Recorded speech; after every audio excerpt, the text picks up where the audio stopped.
عرض کر رہا ہوں کہ آپ آج کے دن اپنی ماں سے، اپنے بہن سے، اپنے بھائی سے، اپنے رشتہ دار سے، اپنے باپ سے، یعنی سارے لوگوں کو یہ بتا کے آئے ہوں گے کہ ایک جلسہ سرزمین ٹپرا پہ ہو رہا ہے، ہم اس کو سماعت کرنے کے لیے جا رہے ہیں۔ خدا کی قسم یہ امانت ہے۔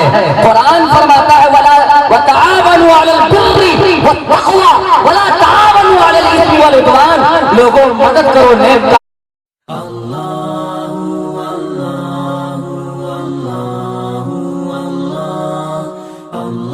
حضرات محترم، بڑے افسوس سب افسوس، اب سمجھ رہے ہیں کہ لگ رہا مولانا صاحب پھر جنازہ کا اعلان تو نہیں کر رہا کیا؟ آپ یہ سمجھ لیجئے کہ اس موت سے زیادہ موت اس کے لیے ہے جو علماء کی محفل میں بیٹھے اور علماء کرام کی بات نہ سنے۔ میں بڑے دل کے افسوس کے ساتھ یہ آپ کے سامنے پھر دوبارہ عرض کر رہا ہوں کہ آپ آج کے دن اپنی ماں سے، اپنے بہن سے، اپنے بھائی سے، اپنے رشتہ دار سے، اپنے باپ سے، یعنی سارے لوگوں کو یہ بتا کے آئے ہوں گے کہ ایک جلسہ سرزمین ٹپرا پہ ہو رہا ہے، ہم اس کو سماعت کرنے کے لیے جا رہے ہیں۔ خدا کی قسم یہ امانت ہے۔ قرآن فرماتا ہے وَتَعَاوَنُوا عَلَى الْبِرِّ وَالتَّقْوَىٰ وَلَا تَعَاوَنُوا عَلَى الْإِثْمِ وَالْعُدْوَانِ۔ لوگوں مدد کرو نیک کام کرنے والوں کی اور مدد مت کرو برے کاموں کی، گناہ کام کرنے والوں کی۔ تو آپ کو مدد کرنے کے لیے آج کے اس جلسے میں آنا چاہیے، لیکن آپ قرآن کی آیت کے خلاف چل رہے ہیں۔ میں دیکھ رہا ہوں کہ یہ روڈ پر لگ رہا ہے کہ یہ زیبائش کی محفل سجی ہے، جو کچھ نوجوان باہر کھڑے ہوئے ہیں، ان سے میں ادباً درخواست پیش کر رہا ہوں کہ آپ لوگ اندر کی طرف آ جائیے۔ ماشاءاللہ تمام شعراء اور علماء کرام تشریف فرما ہو چکے ہیں۔ حضرت مولانا عبداللہ سالم قمر چترویدی دعوت برکاتہ العالیہ کی ذات گرامی کی آمد ہو چکی ہے۔ حضرت مولانا سہراب عالم صاحب کلکتہ کی سرزمین سے تشریف لا چکے ہیں اور ایک بڑے بے باک، دیکھیں گے آپ ناٹے قد کے عالم ہیں، لیکن ان کی زبان میں اور قلم میں وہ طاقت ہے کہ جس مدرسے کو، جس جامعہ کو پورے ہندوستان ہی پورے دنیا اپنے آقا اور سر کے تاج بنا کے دیکھتی ہے، وہ جامعہ خانقاہ رحمانی منکر ہے۔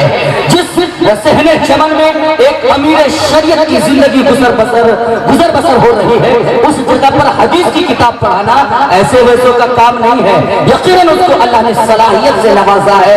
وہ حضرت مولانا وہ مفتی اعجاز احمد صاحب قاسمی حفظہ اللہ و تولا آپ کے گاؤں میں تشریف فرما ہو چکے ہیں۔ نوجوان مقرر ہیں، بالکل آپ کے چھاتی پہ چڑھ کے، یعنی آپ کے دل میں وہ بات کو بے بس و منجمد کر دیں گے انشاءاللہ۔ وہ یہاں پر آ چکے ہیں۔ آپ کے لیے افسوس ہے کہ آپ روڈ پر گھوم رہے ہیں۔ اندر کی طرف آ جائیں، اندر کی طرف۔ ہاں، ہر لفظ موتی ہے گولی نہیں، آپ لوگ بھی بولے ہر لفظ موتی ہے گولی، بولے بھائی زور سے بولے، ہر لفظ موتی ہے گولی نہیں ہے، بولے بھائی زور سے بولے، تھوڑا آواز لگے کہ ہم لوگ باہر میں بیٹھے ہوئے ہیں کھلے آسمان اور میدان کے اندر۔ ہر لفظ موتی ہے گولی نہیں ہے، بولے سارے لوگ بولے ہر لفظ موتی ہے گولی نہیں ہے۔ لگتا ہے کہ ٹپرا والے کے منہ میں بولی نہیں ہے۔ ارے لہجے کے بولے سبحان اللہ، آگے سے پیچھے دائیں سے بائیں سارا مجمع طرف کے بولے سبحان اللہ۔ ایک شہر بھائی مائک والے کہا گئے، میں نے پہلے کہہ دیا تھا کہ ایسا نہ ہو کہ آپ گلے میں پھانسی لگانا شروع کر دیں۔ میں جیسا کہ دکھا رہا پورا میں اس کو بار بار میں نے کہا کہ بھائی مائک صحیح کرو، تو وہاں مائک آپریٹر کا اگر اب دوبارہ کہیں گے کچھ تو میں پھانسی لگا لوں گا۔ تو ایسا نہ ہو کہ آپ پھر میں آپ کو پریشان کروں اور آپ یہاں سے بھاگ جائیں۔ ٹھیک ہے مائک، ہاں ٹھیک اور ٹھیک ہے مائک، باہر آواز نہیں ہے اوپر، ٹھیک ہے اوپر آواز بہت کم ہے، اوپر والے مائک۔ تو آپ لوگ جو باہر بیٹھے ہیں اندر کی طرف آ جائیں۔ دیکھیے فیروز زخمی صاحب کے اشعار کا میں استقبال کرتا ہوں اور جناب فیصل رشیدی صاحب کو آواز دیتا ہوں کہ آپ تشریف لائیں اس شعر کے ساتھ۔ ایک زخمی پرندے کی طرح جال میں ہم ہیں، لگ کے بولے سبحان اللہ۔ ایک زخمی، اب ہم ہٹ کرنے کی ضرورت ہے۔ اب تک میں اپنے نظامت میں اپنی اوقات میں نہیں آیا ہوں بلکہ ٹیلرنگ دے رہا تھا، اب لگتا ہے خون گرمانے کی ضرورت ہے۔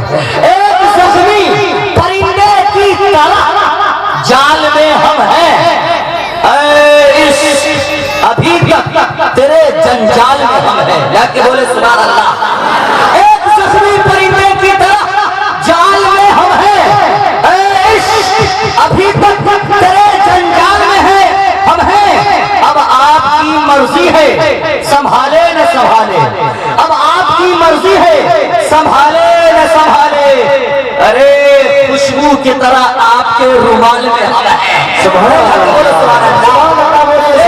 خوشبو کی طرح آپ کے رومال میں ہم ہیں. اور دیکھیے کہ ایک آخری شعر میں آپ کے سامنے، اور ہنستے ہوئے چہرے نے بھرم رکھا ہمارا، ہنستے ہوئے چہرے نے بھرم رکھا ہمارا. ماں کہتی تھی کہ لے اوڑھ لے اس شال میں ہم ہیں. سبحان اللہ.